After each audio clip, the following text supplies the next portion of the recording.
കുറച്ച് നാളുകൾക്ക് മുന്നേ ബോട്ടിൻ്റെ ഒരു പ്രോഡക്റ്റ് അവരുടെ ഒഫീഷ്യൽ വെബ്സൈറ്റിലൂടെ വാറണ്ടി ക്ലെയിം ചെയ്തിട്ട് എനിക്കുണ്ടായ ഒരു അനുഭവത്തെക്കുറിച്ചിട്ട് നമ്മുടെ ചാനലിൽ ഒരു വീഡിയോ അപ്ലോഡ് ചെയ്തിട്ടുണ്ടായിരുന്നു. നിങ്ങളെല്ലാം അത് കണ്ടു എന്ന് വിശ്വസിക്കുന്നു. ആ ഒരു വീഡിയോ നിങ്ങൾ കണ്ടെങ്കിൽ മനസ്സിലാകും. എനിക്ക് ആക്ച്വലി ഒരു അത്യാവശ്യം നല്ലൊരു ലോട്ടറി തന്നെയായിരുന്നു ആ ഒരു വാറണ്ടി ക്ലെയിമിലൂടെ കിട്ടിയത്. ഇതുവരെയ്ക്കും ആ ഒരു വീഡിയോ കണ്ടില്ലെങ്കിൽ ഡിസ്ക്രിപ്ഷനിൽ ലിങ്ക് ഇട്ടേക്കാം, പോയി കണ്ടു കഴിഞ്ഞാൽ അതങ്ങോട്ട് മനസ്സിലാവുന്നതാണ്. എന്തായാലും ഇന്നത്തെ വീഡിയോയും അതുപോലത്തെ ഒരു വാറണ്ടി ക്ലെയിം ചെയ്തൊരു എക്സ്പീരിയൻസ് ഷെയർ ചെയ്തിട്ട് തന്നെയാണ്. നിങ്ങൾ തംബ്നെയിലിൽ കണ്ട പോലെ ട്രൂക്കിൻ്റെത്. അപ്പോൾ ആദ്യം പറയാനുള്ളതെന്ന് വെച്ച് കഴിഞ്ഞാൽ സാധനം വാങ്ങിച്ച് 10 ദിവസത്തിനുള്ളിൽ നമ്മൾ അവരുടെ ഒഫീഷ്യൽ വെബ്സൈറ്റിൽ കയറിയിട്ട് വാറണ്ടി രജിസ്റ്റർ ചെയ്തിട്ടില്ലെങ്കിൽ നമുക്ക് വാറണ്ടി ക്ലെയിം ചെയ്യാൻ പറ്റത്തില്ല. അപ്പോൾ നിങ്ങൾക്ക് വാറണ്ടി രജിസ്റ്റർ ചെയ്യാൻ അറിയാത്തതിൻ്റെ കാരണത്താൽ വാറണ്ടി ക്ലെയിം ചെയ്യാൻ പറ്റാത്തൊരു അവസ്ഥ വരരുതെന്നുള്ള രീതിക്കാണ് ഞാൻ ഓൾറെഡി ഒരു വീഡിയോ ട്രൂക്കിൻ്റെ വാറണ്ടി എങ്ങനെ രജിസ്റ്റർ ചെയ്യാന്ന് പറഞ്ഞിട്ട് ഞാൻ ചെയ്തിട്ടുണ്ടായിരുന്നത്. അപ്പോൾ ആ വീഡിയോയിൽ തന്നെ ഞാൻ പരിചയപ്പെടുത്തിയിട്ടുണ്ടായിരുന്നു നമ്മുടെ ട്രൂക്കിൻ്റെ സർവീസ് സെൻ്ററുകൾ, കേരളത്തിലുള്ളതും മറ്റുള്ള സ്ഥലങ്ങളിലുള്ളതും. കേരളത്തിൽ 6 എണ്ണമാണ്, 6 സർവീസ് സെൻ്ററുകളാണുള്ളത്. കാലിക്കറ്റ്, കൊല്ലം, കോട്ടയം, കോഴിക്കോട്, തൃശ്ശൂർ, തിരുവനന്തപുരം എന്നിങ്ങനെ 6 സ്ഥലങ്ങളിലാണ്. എന്തായാലും ഞാൻ പോയിട്ടുണ്ടായിരുന്നത് നമ്മുടെ തിരുവനന്തപുരത്ത് മേട്ടുകട ഉള്ള സ്ഥലത്താണ്. അപ്പോൾ അവിടെ ചെന്നപ്പോഴാണ് എനിക്ക് മനസ്സിലായത് ആക്ച്വലി അതൊരു സർവീസ് സെൻ്റർ അല്ല, ഒരു പിക്കപ്പ് പോയിന്റ് ആണ്. ട്രൂക്കിൻ്റെ ഒരു ഓത്തറൈസ്ഡ് ആയിട്ടുള്ള പിക്കപ്പ് പോയിന്റ്. പിക്കപ്പ് പോയിന്റ് ഒരു പ്രത്യേകത എന്ന് വെച്ച് കഴിഞ്ഞാൽ നമ്മൾ ഈ സാധനം കൊണ്ട് അവിടെ കൊടുക്കുന്നു, അവർ ഇത് നേരെ സർവീസ് സെൻ്ററിലേക്ക് അയച്ചു കൊടുക്കുന്നു. അവിടെ നിന്നാണ് പിന്നെ നമുക്ക് എല്ലാ കാര്യങ്ങളും അപ്ഡേറ്റുകൾ വരുന്നത് കേട്ടോ. അതുപോലെ തന്നെ സാധനം നമ്മുടെ ഈ ഒരു കംപ്ലൈൻറ്റ് റിസോൾവ്ഡ് ആയി കഴിഞ്ഞാലും അവിടെ നിന്ന് നേരെ മെസ്സേജ് വരും, നമ്മുടെ സാധനം അങ്ങോട്ട് പെർഫെക്റ്റ് ആയിട്ടുണ്ടെന്നൊക്കെ പറഞ്ഞിട്ട്. അപ്പോൾ എൻ്റെ ഒരു എക്സ്പീരിയൻസ് എന്ന് പറയുന്നത് ഇപ്പോൾ മേട്ടുകട ചെന്നപ്പോഴത്തേക്ക് എന്താ പറയുക, നല്ല ഫ്രണ്ട്ലി ആയിട്ടുള്ളൊരു കസ്റ്റമർ സർവീസ് ആയിരുന്നു. അവിടെ നിന്ന് വേറൊരു സംശയമല്ല, നമ്മൾ ഇൻവോയ്സ് കൊണ്ടുപോകേണ്ട ആവശ്യമില്ല. ചില സ്ഥലങ്ങളിൽ പോകുമ്പോഴത്തേക്ക് നമ്മൾ ഇൻവോയ്സ് കയ്യിൽ പിടിക്കണം. ഇതൊന്നും അവിടെ ഇല്ലായിരുന്നു. നമ്മൾ ജസ്റ്റ് മെയിൽ അയച്ചു കൊടുത്തു കഴിഞ്ഞാൽ എന്താ പറയുക, അത് തന്നെ പുള്ളിക്കാരൻ അത് പ്രിൻ്റ് എടുത്ത് എല്ലാ കാര്യങ്ങളൊക്കെ ചെയ്യുമായിരുന്നു. അപ്പോൾ അങ്ങനെ അതിലൊന്നും ഒരു പ്രശ്നവും ഇല്ലായിരുന്നു. സബ്മിറ്റ് ചെയ്ത ഒരു 10 ദിവസത്തിന് ശേഷം എനിക്ക് മെസ്സേജ് വന്നിട്ടുണ്ടായിരുന്നു, നിങ്ങളുടെ സാധനം അങ്ങോട്ട് റെഡി ആയിട്ടുണ്ടെന്നുള്ളൂ. എന്നാൽ ഒരു 2 ദിവസം കഴിഞ്ഞതിന് ശേഷമാണ് എനിക്ക് കോൾ വന്നത്. കാരണം വെച്ച് കഴിഞ്ഞാൽ ഞാൻ ഓൾറെഡി പറഞ്ഞിട്ടുണ്ടായിരുന്നു, ഡൽഹിയിൽ ശരിയാക്കി കഴിയുമ്പോൾ അപ്പോൾ തന്നെ നമുക്ക് മെസ്സേജ് വരും സാധനം റെഡി ആയിട്ടുണ്ടെന്നുള്ളത്. അതിനുശേഷം ഞാൻ 2 ദിവസം കഴിഞ്ഞപ്പോഴത്തേക്ക് പുള്ളി വിളിച്ചപ്പോഴത്തേക്ക് ഞാൻ അങ്ങോട്ട് പോയി എടുക്കുമായിരുന്നു ചെയ്തത്.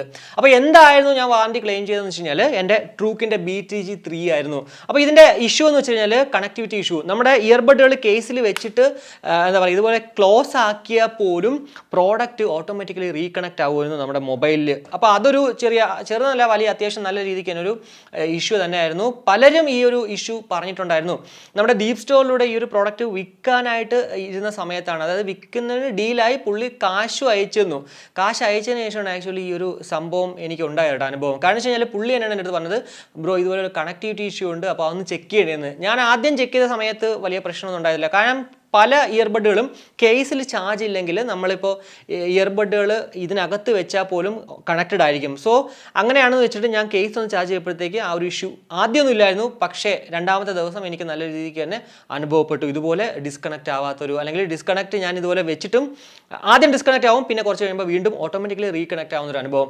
അപ്പോൾ അങ്ങനെ തന്നെയാണ് ഞാനിത് അങ്ങോട്ട് കൊണ്ടുകൊടുക്കുന്ന സമയത്ത് എൻ്റെ കയ്യിലുണ്ടായിരുന്ന ആ ഒരു ട്രൂക്കിൻ്റെ BTG 3 എന്ന് പറയുന്നത് നിങ്ങൾക്ക് എല്ലാവർക്കും അറിയാം. നമ്മുടെ ചാനലിൽ ഞാൻ ജസ്റ്റ് അൺബോക്സ് ചെയ്യത്തുള്ളൂ, പിന്നെ അങ്ങോട്ട് ഉപയോഗിക്കാറില്ല. എന്താ പറയുക, ടേബിളിൽ വെച്ചേക്കും, അല്ലെങ്കിൽ നേരെ അങ്ങോട്ട് പെട്ടിയുടെ ഉള്ളിലാക്കിയിട്ട് അങ്ങോട്ട് അകത്തേക്ക് വെച്ചേക്കും. ഒരു സ്ക്രാച്ചും ഇല്ലാത്തൊരു ട്രൂക്കിൻ്റെ BTG 3 ആയിരുന്നു ഞാൻ സർവീസിന് കൊടുത്തത്. എന്നാൽ അവിടെ നിന്ന് തിരിച്ച് കിട്ടിയൊരു സാധനം എന്ന് പറയുന്നത് എന്താ പറയുക, വളരെ മോശമെന്ന് പറയാൻ പറ്റത്തില്ല, എന്നാൽ പോലും അത്യാവശ്യം നല്ല രീതിക്ക് സ്ക്രാച്ചുകളുണ്ട് കേട്ടോ. അതായത് എനിക്ക് മനസ്സിലായെന്ന് വെച്ച് കഴിഞ്ഞാൽ ഇവരിത് അങ്ങോട്ട് അയച്ചു കൊടുക്കുമ്പോഴത്തേക്ക് അവിടെ നിന്ന് സാധനം വരുന്നത്, ഞാൻ അവിടെ ചോദിക്കുകയും ചെയ്തു. അപ്പോൾ ആ ചേട്ടൻ അത് തന്നെ പറഞ്ഞത്, നമ്മുടെ സാധനമല്ല, നമ്മുടെ സാധനം റിപ്പയർ ചെയ്തല്ല വരുന്നത്, വേറെ ആരെങ്കിലും എന്തെങ്കിലും കംപ്ലൈൻറ്റ് പോലെ ഇതുപോലെ അയക്കുമ്പോഴത്തേക്ക് അത് റിപ്പയർ ചെയ്തിട്ട് അവർ വെക്കും. അതാണ് നമുക്ക് ഇപ്പോൾ എന്താ പറയുക, ഒരു പുതിയ സാധനം കണക്ക് അയച്ചു തരുന്നത്.